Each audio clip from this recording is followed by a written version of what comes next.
Hi everyone, today I'm going to take you through how to make a project using the MDS software from Stampin' Up. MDS stands for My Digital Studio, and you can download this software from the Stampin' Up website for a 30-day free trial. So I'm going to start the project by going to File, New Project. I'm going to go to Cards and Tags, Greeting Card, 5" by 7" portrait, and I'm going to create your own. I'm going to call this Card 1, and I've already set the location. Maybe I'll call it Card 7. When you first have your project open, you'll notice down on the bottom left hand side that there are 4 windows there for the card. They are the front, the middle and the back of the card. So I am going to delete the others that I don't need. Now the reason why I do this is because I do not print the card in its entirety. I basically just do the cover to the card and then I will print and put that onto the front. So I now have the one page there. I'm going to go into background papers. I'm working on the right hand side.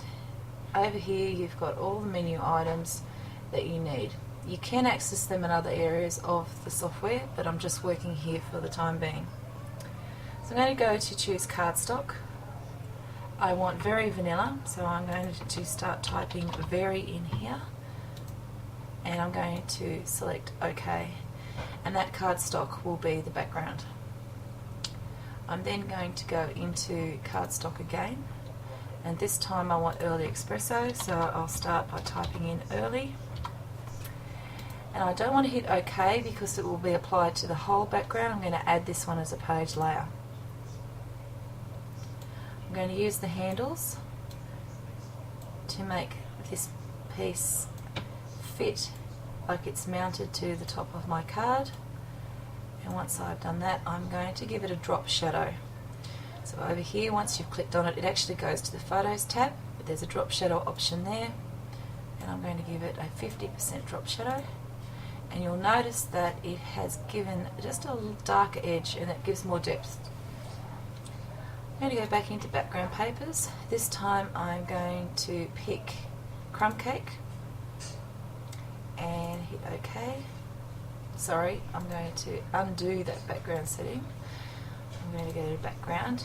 What I did was set that as a background when I wanted to add it as a page layer. So there you go, that's what happens when you do that.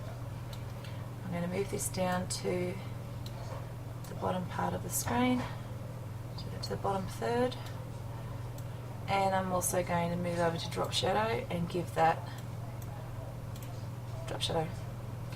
I want to add 3 stripes, 3 vertical stripes of designer paper at the front of my card, so I'll go up to background papers, designer series paper, and I'm going to use the papers from the designer kit Day in the Life.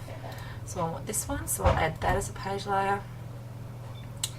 I'll go back into background papers. I want to also add the yellow as a page layer, and I also want to add a section of the green as a page layer.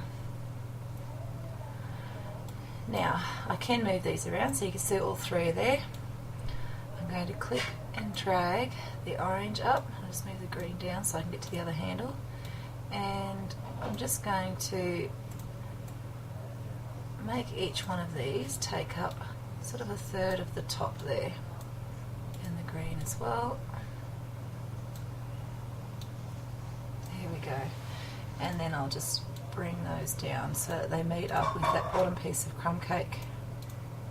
So you're just clicking and using the handles to drag, and then for each one of these I'm also going to go across and give them a drop shadow. Or 50% for each one, and this one as well. Okay, so I've got my papers all set up. Now I want to put in some embellishments. So I'll go down to embellishments. I'm going to add an embellishment. I'm going to go to my designer kit, Day in the Life embellishments, and I'm going to insert these. So I'll apply each of those.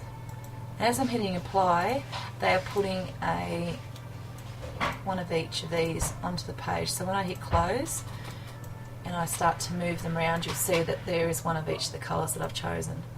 I want each one of these about a quarter of the size, and I'm just going to place them along that section where the two parts join. So each one,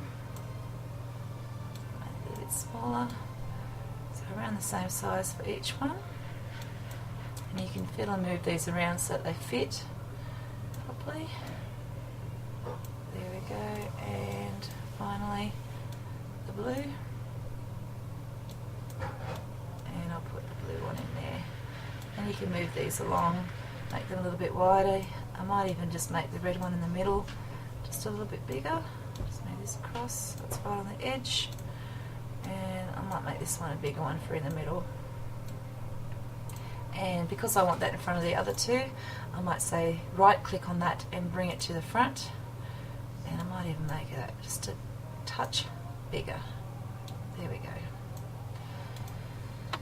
For each one of these, I also want to add drop shadow, so I'll just go along and give each one a drop shadow of 50%.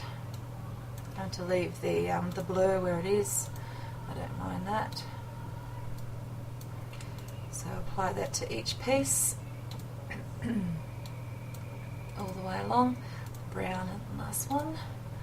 And then on each one of these, I want to add a rhinestone. Rhinestones are embellishment. Going to add embellishment. If you scroll up, there's basic pearls and rhinestones. Choose the rhinestone, close, and then bring it over to the first one and just enlarge it a bit.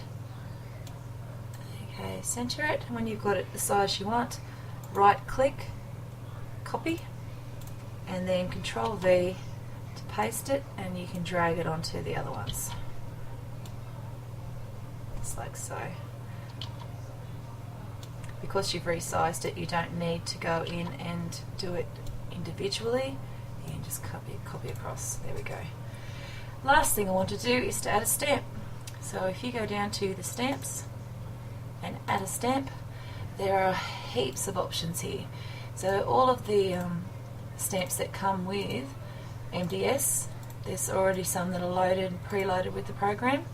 And then as you purchase more online, they go into your designer kits. So in my designer kits, I do have a day in the life stamp set, and I'm going to scroll down and find the one that says this day.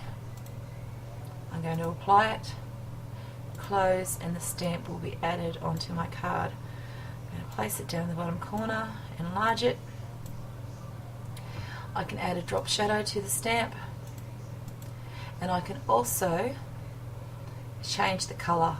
So if I wanted to go something like the early espresso colour, I could. If I hit the colour swatch, so over here I said change colour, swatch comes up, choose the colour you want, click on OK, and it will apply the colour to the card.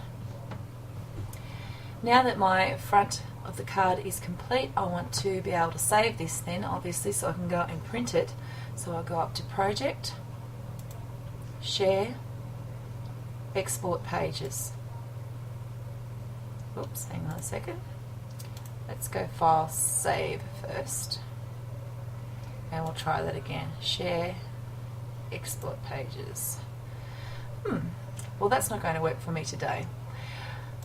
I'm not sure why it's not going to work for me, but when you get that option, if you go Project Export Page, you'll have the option to save it as a JPEG file, the number of pages you want, and the directory that you want to save it into, and it will save that card for you, and you'll easily be able to go and print it.